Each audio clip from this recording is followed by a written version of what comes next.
It's the year of the dragon, and in the world of Pokemon, even the mere mention of this type brings with it an immediate image of overpowered and legendary monsters. And the type certainly fits this depiction, having the highest average base stat totals of any other, while consisting of mostly legendary or pseudo-legendary line Pokemon. Now, while they have had their fair share of struggles over the years, dragons are never short on attention or love from fans. This, alongside their mythical inspirations, often translates into the type being much more of a rarity in-game. So today, we're going to test that tale and see just how fast you can find a dragon type in every Pokemon game. And to prepare for what will likely be our most dangerous run yet, let's play a session of Who's That Pokemon? Here's a hint. It's a shark, and so powerful, it can protect you online while you surf the web. That's right, it's today's sponsor, Surfshark VPN. Yes, Surfshark has everything you need to keep your identity safe online with its powerful encryption capabilities, keeping your data safe when transferring from the unlimited number of devices allowed on your account. Having this level of protection is perfect for when I'm searching all over the web for the best way to take on a new challenge. But of course, being a VPN, Surfshark lets you change your IP address, swapping the real location of your device to somewhere else. Not only does this unlock new series on your fave streaming platforms, but it also ensures that you won't miss out on any YouTube content that might be blocked in your region. And thanks to more than 32,000 servers across 100 countries, Surfshark has you covered. So why wait until after online threats get a hold of your data? Surfshark even comes with a 30-day money-back guarantee, so there's no risk to trying it out.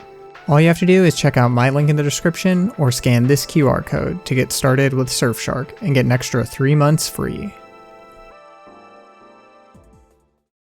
There is no better place to start than in the Gamecorner. All the way back in Gen 1, there is only a single dragon line available to us, and the earliest place one can access it is as a prize from the Rockets Corner. But as we have learned, the earliest option isn't always the fastest, and there is of course another method for obtaining Dratini, the good old Safari Zone. So we have to compare a Gamecorner Dratini to the Safari route. And while most probably know the way to the Safari Zone, what exactly does a Gamecorner Dratini entail? In Red version specifically, Dratini costs a whopping 2,800 coins, and while it isn't the most expensive thing around, it is far from the cheapest. But in order to collect coins, we need to go grab the coin case from the most pleasant person in the Celadon restaurant. Now we can either use the slot game to try and win coins, or we can buy in multiples of just 50 coins at a time for 1,000 money, costing us a total of 56k. And while buying all these coins sounds bad, the machines are not at all better, with the odds of the max 300 coin payout being, well, they are kinda complicated, but at best you only have a 2% chance of even being allowed to hit the jackpot. However, we are currently around an hour into the game, and have spent very little money. The only significant shopping in a speedrun happens right after passing the Gamecorner at the department store. We also have the Bridge Nugget, can grab a rare candy on the and pick up one more hidden nugget in the underground tunnel to sell it on, which can all be sold for an extra 12.4k. Thus, will be worth around 29,000 and over halfway to Dratini. On top of all this, one of the most loaded locations in the game is just below us in the Rocket Hideout. By taking out the Poster Grunt and heading down a floor, we gain access to exactly what we need in an HP up, another rare candy, a TM, and adjacent hidden nugget, one more nugget above the spin tiles, and finally an iron, which in combination with the 3 required rocket battles brings us to at least 55,060 after selling our goods at the department store. This is the perfect amount to be at, since there is a 100 coin pile hidden along our path back to the counter, where we buy coins for a solid 4 minutes, and can then run next door to mash A and get a Dratini, taking about 12 minutes since our split from the speedrun. And since the world record takes 9 minutes and 46 seconds to go from where we split off until the required Pokeflute is obtained, that route wouldn't even have time to reach the also mandatory Super Rod. So despite the damage buying coins will certainly do to my thumb, we stick with an ironically non-random Gamecorner method and get our Danger Noodle. If you were disappointed by the lack of dragons in Gen 1, Gen 2 only adds one in Kingdra, which is entirely out of the question for this run. However, if you were at all disappointed in the amount of gambling, you're about to love what's next, as Gold and Silver also have an early Gamecorner Dratini, this time for 700 less coins. And Goldenrod doesn't have the same underground treasure that Celadon had just waiting for us, meaning we would have to go on quite an adventure in order to reach the 42,000 money necessary. To sweeten the deal, although Dratini can be fished up just below Blackthorn on Route 45, this takes the world record an hour and 20 minutes past Goldenrod. Thus, it seemed reasonable that if one could get a jackpot in a short enough amount of time, this method might beat out the alternatives. Surprisingly, however, the most common resources around weren't entirely clear or informative at all about how these games even worked. But thankfully, back in 2017, another YouTuber named Crystal outlined the fairly detailed mechanics, which is where my deep dive into slot machines truly began. So let's go over the basic mechanics, starting with the most important. When you sit at a machine, it has a 1 in 6 chance to be in what is typically called lucky mode. And there is one machine that is always lucky, but you have to come in the mornings for it not to be occupied. Lucky mode does of course increase some odds for us, but it's not simply the odds to win. Whenever you start a round, the game randomly applies a bias to either a specific symbol or no symbol at all, in other words, a miss. And our mode determines the odds of each bias, but even lucky mode hardly ups the chance to get the desired sevens bias. But what do these symbol biases do? Essentially, when the machine is biased, it will adjust the reels up to 4 positions in order to get your symbol to show or line up, ensuring victory if you can time your spins even decently.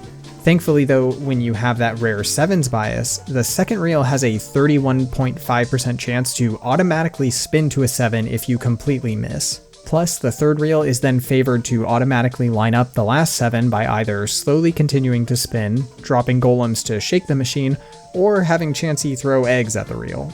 Even more, after a round where you have that rare sevens bias, there is an 87.5% chance that your machine gives you a 1 in 4 chance to keep the sevens bias, and a 1 in 8 chance otherwise, meaning you could start hitting back-to-back jackpots. But you have to remember, the machine will have no bias a majority of the time, which will similarly manipulate your results so that you cannot win anything. In fact, with no bias, the second reel has the same odds to quick shift line up that 7, and worst of all, the third reel can still utilize the slow continued spin and golem drop to manipulate a fail. Thus, with barely over a 1% chance to even get sevens bias and have a chance at getting a win, the gaming method seems out of reach.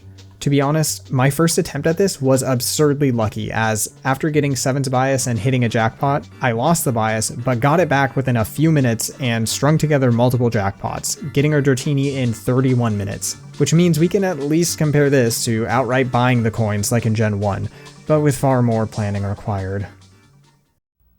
So I started my next research and routing session, checking all items and trainer rewards that could possibly be picked up, both with and without Surf, while totaling these and other routes to determine what exactly would be needed, and finally came up with a pretty solid route. It deviates completely from the speedrun only after beating Whitney and getting the squirt bottle plus coin case, with the only major differences prior being first in the Azalea Mart, where we buy fewer super potions with 2 or 3 as there are more we can snag along the way for free, while also buying exactly 5 repels since that's all we will need for this route while being cheaper than the potions. And second, in Elix Forest, we each cut to Croconaw since we never need all 4 slots at any one time, saving us a catch earlier on. Now after the coin case, our total value is about 13,000 thanks to our savings and 2 gym TMs, but we have to reach 42,000 and the only way we can do that quickly is to head north to Ekritik, where there are 5 mandatory trainers blocking the way. Ironically, the speedrun will instead buy coins here for the measly 200 cost Abra to teleport around this. But since we need to come back to Goldenrod, there is no faster way forward. This path does at least reward us with a little bit of money from the battles. Of note, we do still grab the guard's Spearow, not for fly like in the speedrun, but a unique roll later on, and we make sure to grab Rock Smash post Sudowoodo. Then, once in Ekritik, head straight to battle the Kimono Girls from left to right as each win provides 1224 money. Now, we don't need the final and slightly harder battles money, nor Surf, but it makes the next step much safer and allows for wiggle room on earlier purchases if needed. Thus, we get and teach Surf, heal up, and repel before entering the Burn Tower to take on our rival. This battle can be a bit tricky, so we swap to our bird to eat Haunter's Curse, let it faint, and then take it down with Bite. Surf then comes into play as our only one-shot option for Magnemite. Bayleaf is of course the scariest, but you should be able to get 3 headbutts off for the win before taking down Zubat. And the payoff here is far higher than the battle reward, as we can now teach Croconaw Rock Smash to deal with one more quick battle, but ultimately grab the first real gold of the run, as well as an HP up. Now we can head west and use our last repel to reach Moo Moo Farm, where a second nugget is hidden between the Miltank. This leaves us only 4,000 short, which means if we can find one more solid item to sell, we would be set. And there is a certain bird which can help us with that. Because if we make a quick stop on Route 31, we can show Spearo's mail to the NPC, get an unnecessary TM, and then carefully head back to the gate above Goldenrod, where the guard will reward our delivery with an HP up. Meaning we can head right to the department store, sell everything needed, and then head to the game corner where, thankfully, we can now buy in multiples of 500, getting us enough coins in just 6 purchases before heading to the prize corner, not mashing A, and getting a Dratini, ending up being 6 minutes and 37 seconds faster than even my absurdly lucky game corner run, meaning we can put an end to these cheating machines and hopefully move on to something easier. Finally, Generation 3 introduces a solid number of dragon types, and although 3 of them are legendaries, one can be caught in the pretty early game Meteor Falls. Oh right, of course this wouldn't be easy. Of the 3 new evolutionary lines containing dragons, the one that actually starts as a dragon is locked behind both Surf and Waterfall, while the other 2, Swablu or Trapinch, need to reach level 35 in order to evolve and become a dragon. So first, we need to decide which to go with, and although Swablu comes a bit earlier on Route 114 at level 17 compared to Trapinch in the desert of 111 at level 21, Swablu is in the erratic experience group, which you might recall based on our discussion of Ninkata is the slowest of any group through the levels of interest here. Meanwhile, Trapinch is in the medium slow group, so it actually requires less experience to evolve from 21 than Swablu even up through level 25. Which funnily could be caught on Route 115 after getting Surf, which of course loses even more time. Now, there is technically still the question of how much experience can be gained by getting the slightly earlier Swablu, but this can be settled through the main method we will use for experience, the daycare. As given our position, either before or after Flannery, some of the best options for gaining experience are locked behind having the 5th badge for trainer rematches or being at the end of the game. Using the daycare, we will be able to gain 862 experience per minute on average. With this rate, the earlier Swablu would take 20 minutes more daycare time than the half hour for Trapinch, but Swablu is only obtainable 9 minutes earlier in the speedrun route, making Trapinch the clear winner. But with our basic Mon chosen, there is of course another important factor to leveling in any Pokemon game: rare candies. Funnily, the first we could easily obtain would be on Route 111, right alongside our soon-to-be dragon. Previously on the route though, Gen 3 only has one possible detour candy for completing the first Trick House stage. But this brings up an important question: how much time can any one candy save? Getting the candy on Route 111 to skip the highest level saves us about 4 minutes of biking plus the worry of having to manually evolve, and it only took seconds to grab. But skipping the second level only saves 3 minutes and 38 seconds. And even when being generous by timing from just prior to entering the Trick House to just after leaving, this will take 3.5 minutes before taking into account that we would need to grab and teach cut during the run, so the house is likely just outside of being optimal. However, there is one more currently accessible candy back in Granite Cave, now that we have a Mach Bike, which takes only 1 minute and 51 seconds on its own, so this will always be picked up, especially because that marks every rare candy possible at this point, with anything else being locked behind Surf. Which means the truly difficult decision of this run is determining if any combination of candies unlocked by Surf can outpace the time it takes to access them. And I will warn you now, this is about to get complicated.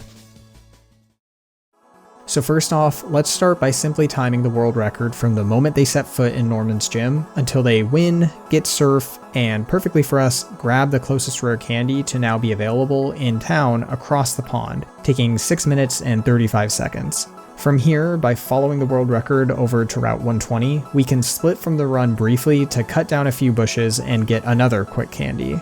While this does mean we have used up almost 13 minutes of our time, things pick up immensely from here as we can follow the run down the route to grab another candy across a pond in about a minute. What's more, we can now blaze our own trail heading south past Mount Pyre to another quick cut puzzle at the start of Route 123 for another 1 minute candy. Finally, we can teleport back to Mauville and head south, not for the Trick House, but rather the lower surfable section where an island holds the next candy. And we can now bike through Slateport to surf on Route 108 and grab one more quick candy hidden in a rock. While this does mark the end of our candy hunt, as any more will require further game progression, after we factor in the Granite Cave candy on our way to take on Norman's gym, we could get 7 candies in about 18 minutes and 30 seconds, which beats the 20 minutes and 42 seconds required to bike those levels, meaning we are saved from having to mindlessly bike back and forth for over 27 minutes. Except there's one issue. As the world record fought the required gym battle with Brawly early, which saves time in their run, but for us it's optimal to do it later since we want the cave candy and will be over-leveled.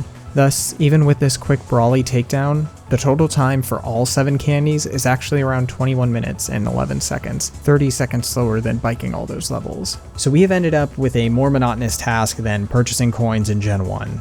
And sadly, pickups still won't be worth factoring in due to the unlikely odds of getting candies, 4.9% per battle, with 5 goons using the base games. For example, if we say a single encounter in bag check takes us 20 seconds, that we have 25 minutes to get encounters, and 2 minutes of catching goons, then we could get 99 total encounters when factoring in battles from the world record up to this point. Finally, if we estimate needing to pick up 10 candies thanks to biking between encounters, there's only a 3% chance to match the biking time, which is far too similar to the previous gen's Gamecorner. So at last, we start biking for 27 minutes, going back and forth right in front of the... Oh no. Generation 3 also has a Gamecorner, but thankfully there are no Pokemon to be purchased, and thus we really do stick to biking. The last points worth mentioning are that this run takes place in the base games since it skips a few mandatory trainers on Route 110 and has no differences in the Mons of interest. And finally, when we go to catch Trapinch, we make sure to catch the first level 21 Mon scene, because if it isn't what we want, it can be used alongside a repel in order to force any Trapinch encounters to be level 21. But it looks like it's time to head back to the daycare, pick up our patient Pinch, feed it 2 candies, and finally get our Generation 3 dragon. While most of Gen 4's dragons are legendaries, the single new dragon line starting with Gible shows up fairly early, being just outside Eterna City in Wayward Cave. And while the base games require strength to get down that single staircase where Gible can be found, Platinum removes the boulders altogether and boosts the encounter odds by 5%. The only optimization to this run is making sure to stop at the Eterna Mart for nest balls, since they work better on lower level Mons and in Gible's case will be as good or better than Ultra Balls, which we don't even have access to this early in the game. So we head into the cave, search around for that 20% encounter, and make the simplest catch of the run so far. But after such an easy route, things of course get difficult again in Unova, as despite this generation introducing 2 fully dragon lines as well as 1 non-legendary standalone, the earliest we can get any of them is only after the 5th gym, with the sequels being faster as we are gifted Surf 20 minutes earlier than the base games. From here, all we need to do is surf east to Mistralton Cave and search around for the 20% Axew. However, this means we would finally be forced to follow the Drillbur route we have yet to need, catching one in Relic Passage before Berg to carry us against the many story battles we have ahead of us in order to progress until Charon gives us Surf on Route 6. But to help out, there is actually a category extension for Manipulus speedruns which we can follow for our challenge. Some differences compared to the standard speedrun of note are talking to the 3 clowns for a candy on our way out of Castelia, and stopping in the desert resort to grab soft sand for our new ground type. Oh, we have yet to discuss the fact that the sequels have non-Gen 5 Mons prior to the post-game. And despite the fact that none are dragons within the time we could catch Axew, one Mon we are familiar with can become a dragon at level 35, Trapinch. And it can be found here in the desert, ironically at that same level 21 only this time, although at a pretty low 5% encounter rate. However, we have a decent amount of time to work with, as the world record will need 40 minutes from this point to be able to surf towards and catch Axew, which will take around 1 to 2 minutes pending encounter luck, plus the initial Drillbur, another minute.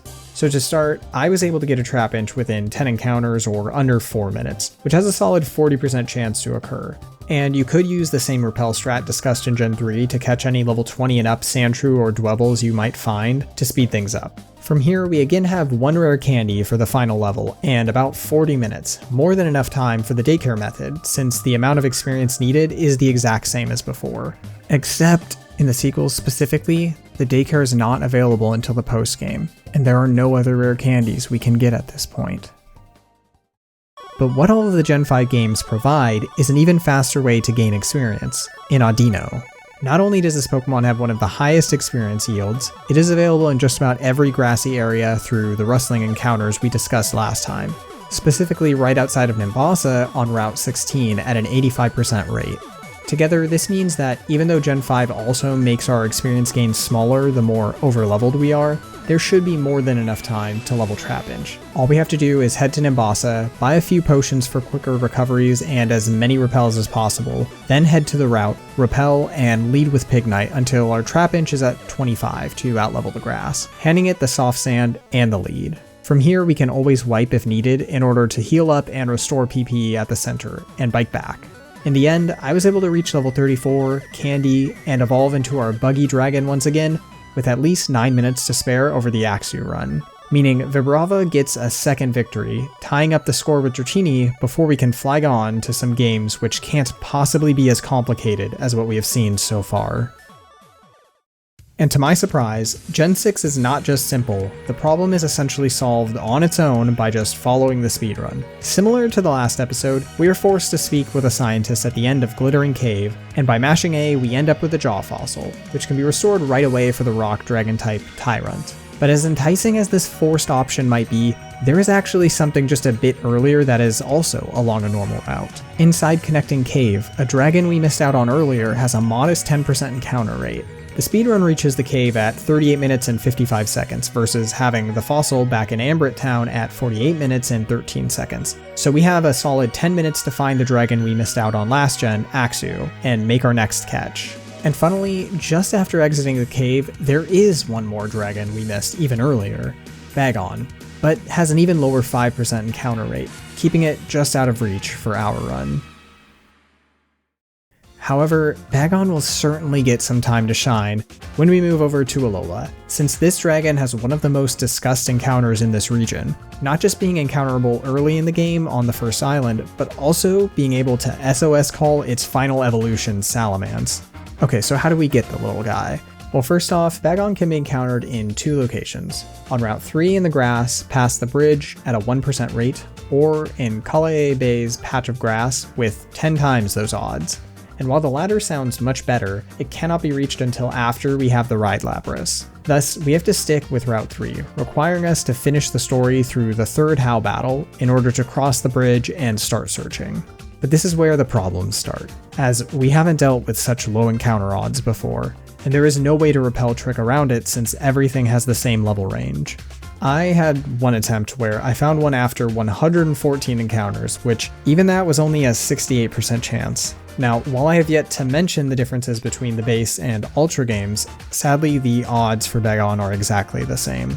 However, the Ultra games do have something unique, a very convenient trade option that is only half an hour further from where the base games, being slightly ahead, could start hunting Bagon. By following the speedrun route, using Hawlucha as a carry, we end up on Route 5, where we take down Gladion in order to reach the grass nearby for a Lillipup. Now, this pup is not our next carry, but rather what we need to trade for a dragon up ahead. However, there is a double battle in the way that is now able to challenge us. Instead, we can run back a few steps to the ranch's box, deposit them on, and head to Route 5 center, skipping the double battle, which saves around 40 seconds. Finally, we grab our pup in order to make a trade for another dragon from the gen just before this, in Noibat, likely ending up the most debatable dragon so far, in a challenge already having many comparable routes. Luckily, the Let's Go games bring us back to something far simpler, as we are going all the way back to having only the Dratini line as an option. And although Dragonite can be caught in the game as a rare spawn on most routes, this can't be done until the post-game. Now, you might be thinking we are about to retread some old ground with either the Gamecorner or the Safari Zone, but actually both the coin system and Safari Zone have been removed. Instead, the Dragon line can be found on Route 10, but in the water, of course. Meaning we need to pick up the surf equivalent, Sea Skim, which forces us to make it all the way down to Fuchsia City.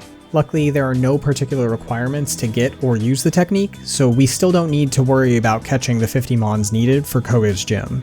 Thus, this run follows how we have handled things before, catching as few mons as we can, grabbing some support Nidoking and Rhyhorn, and then after finishing Lavender Tower and waking the Western Snorlax with the Pokeflute, dodging all trainers while heading down Route 17.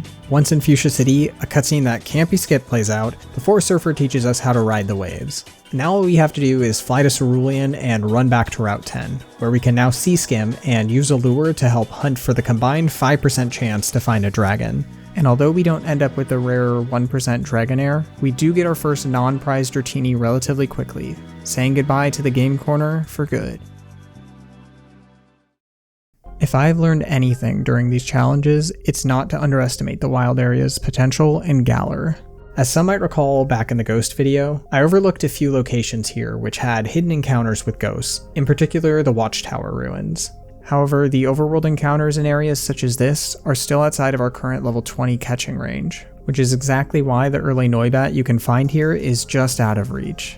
Luckily, it means we don't need to deal with the somewhat annoying process of needing to whistle and not startle the bat in order to have an encounter. So instead, it looks like we really do need the Isle of Armor strat, as in Shield during the rain or thunder weather conditions, the soothing wetlands contain a dragon of its own, Goomy, making another use of the DLC as we move on to, hold up, there actually is another option that could have avoided this strat, raid dens. Specifically, in the southern nook of the rolling fieldlands, there is a den which, in Shield version, has an 80% chance to contain a dragon, since we can only access the 1-star raids. But there is a catch. This raid won't necessarily be present, as when a new game is started, 8 random dens are activated of the starting 24, giving us only a 33% chance of getting the raid to even show up, meaning we really are stuck with the DLC strat this time. Except there is one more feature to discuss, as raids can be manually activated using the Wishing Piece item. Sadly, there aren't any we can simply pick up, with most methods requiring some sort of RNG. However, all Watt traders sell them for 3000 watts. And despite starting the game with 0, we can gain watts from our first interaction at a den, with active dens providing 300 and inactive 50. So after reaching the wild area and finding the dragon den inactive, I ran to the 8 active dens while hitting 12 inactive for 3000 total watts along a path towards the Watt trader, purchased a Wishing Piece, and went back to the den, where I was able to find and catch an Axew. While this is still technically a gamble, the lowest odds to end up 3 minutes ahead of the Goomy route is 80%. Far better than any other gambles we have discussed in this challenge. Plus, one could re-roll the dens using the good old date skip trick if you really wanted to. So this time we will stick with the wild area and end up with a second Axew. But luckily for the Goomy line, there is redemption in the next game, as they have both a new regional form and some pretty early on spawns. Funnily enough, this route picks up essentially where we left off in the Ice Run, as upon first entering the Crimson Mirelands, we can simply ride south towards the home of Trials. And despite a river slightly blocking us off, we flex some of those Gen 9 jumping skills in order to cross most of it, able to swim ourselves to shore. Here, many Goomy and an Alpha Hisuian Slugoo are found. All we need to do is creep up to the closest Goomy and use a backstrike plus heavy ball to finally, solidify its place as a winner in the challenge. After everything we've been through, it probably won't surprise you to hear that Scarlet and Violet also offer quite an interesting dragon dilemma. Unless of course you count being handed the Box Legendaries Pokeball at the start of the game, which we won't be doing here. Instead, I actually had an idea in mind before starting my research, as back in the Ghost video, someone suggested Dreepy may have been an option over Ghastly in South Province Area 1, which I was able to quickly cross-check on Cerebi. Oddly, however, this was not corroborated on Bulbapedia. What's more, it actually claimed that Goomy can also be found in this location on its page, but not actually in the Pokemon section of South Province Area 1. Alongside all of this, the endgame dex location for both of these mons do seem to suggest that they might be present in the area. And as you might have guessed, there would be no other dragons accessible at this point without skipping to South Area 4.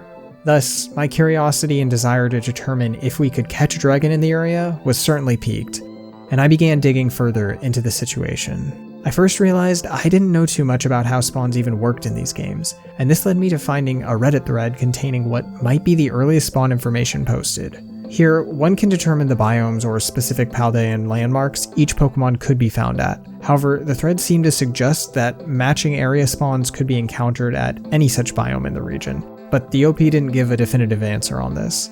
Thus, I made my own post on r/Pokemon's weekly question thread to see if we could get some help. And in just a few minutes, I got an answer, pointing me to Anubis, who does incredible work researching the Switch Pokemon games.